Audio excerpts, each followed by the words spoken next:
सम्पूर्णलाई पुष्टि वादन भन्दछु। फेरि पनि तपाईँहरूको माझमा म उपस्थित भएको छु परमेश्वरको जीवित वचन लिएर। र आज हामी हेर्नेछौँ यीशु र बरब्बा मध्ये बरब्बालाई किन छोडियो। यीशु ख्रिस्ट र बरब्बालाई सबै मानिसहरू सामु पेश गरियो। यो कुनै संयोग थिएन, तर त्यसको पछाडि एक योजना थियो, एक भेद थियो। प्रिय, यदि तपाईँ पुरानो नियमलाई पढ्नुहुन्छ भने त्यहाँ पाउनुहुनेछ कि इजरायलीहरू धेरै चाडपर्वहरू मनाउँथे जो स्वयं परमेश्वरले तिनीहरूलाई मनाउन आज्ञा दिनुभएको थियो। तीमध्ये एउटा पर्व थियो प्रायश्चितको दिन। यो प्रायश्चितको दिन पुरा वर्षका दिनहरूभन्दा अति पवित्र मानिन्थ्यो। केवल यही दिन थियो जो प्रधान पुजारीले इजरायलीहरूलाई परमेश्वरसँग मिलाप गराउँदथे। त्यस दिन परमेश्वरले इजरायलीहरूका सोही वर्षभरिका सबै पापहरू क्षमा गरिदिनुहुन्थ्यो। प्रायश्चितको दिनका समय एक विधि अपनाइने गरिन्थ्यो। यस विधिबारे एकदम ध्यानसँग सुन्नुहोला। यस दिन प्रधान पुजारी दुई बोकाका साथ मानिसहरू सामु खडा हुन्थे। पढ्नेछौँ लेवीको पुस्तक 16 अध्यायको 8 देखि 10 सम्म। त्यसपछि हारूनले दुवै बोकामा चिट्ठा हालोस्, एउटा परमप्रभुको निम्ति र अर्को चाहिँ छाडा छोडिने बोकाको निम्ति।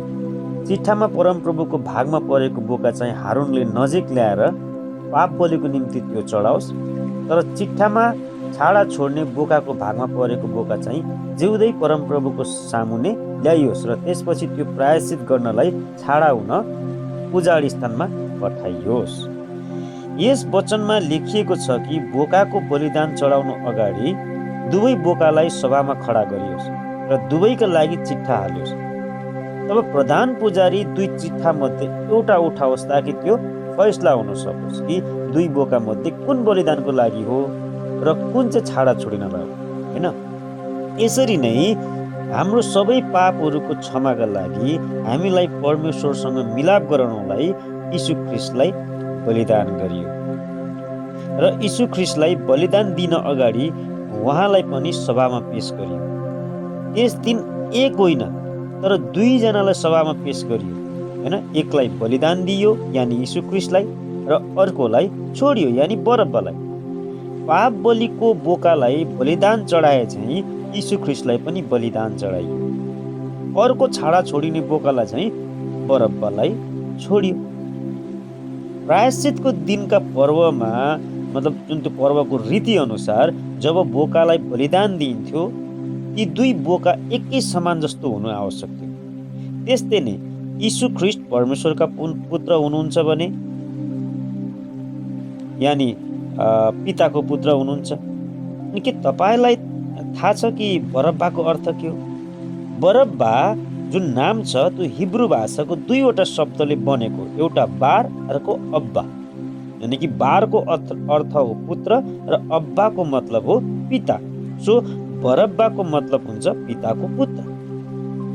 अब दुवै जिन्दगीहरू जो सभामा पेश गरियो एकै समान चाहिँ थियो। एक थिए पिताको पुत्र जो यीशु ख्रिस्ट जसलाई बलिदान दियो र अर्को पनि पिताको पुत्र नै थियो बरब्बा जसलाई छोडियो।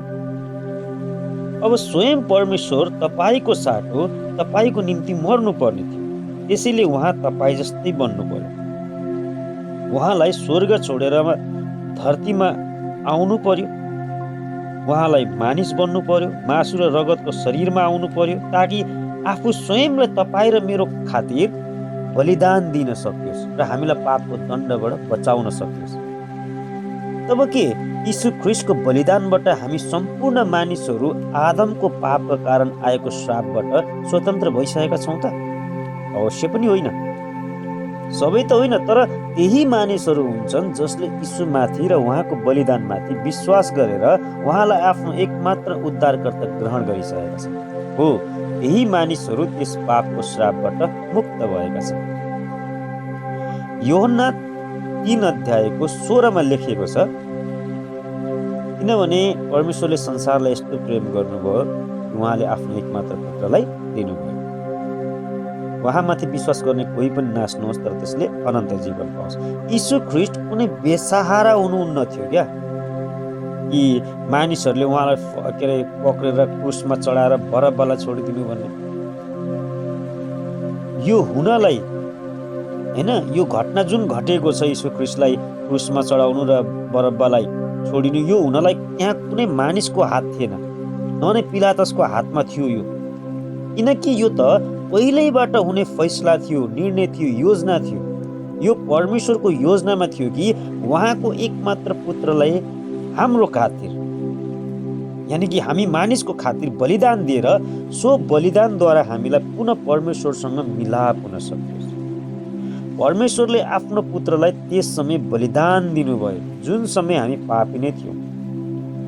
उहाँले यसरी पर्खिनु भएन कि मानिसहरू पहिला मतलब दुहाई गरून् भन्छ नि, बिन्ती प्रार्थना चिच्चाहट त्यो गरून् र त्यसपछि तिनीहरूको पापको क्षमाको लागि म मेरो पुत्रको बलिदान दिनेछु।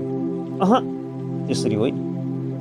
उहाँले ठिक समयमा आफ्नो पुत्र पठाउनु भयो र उचित समयमा नै बलिदान दिनुभयो।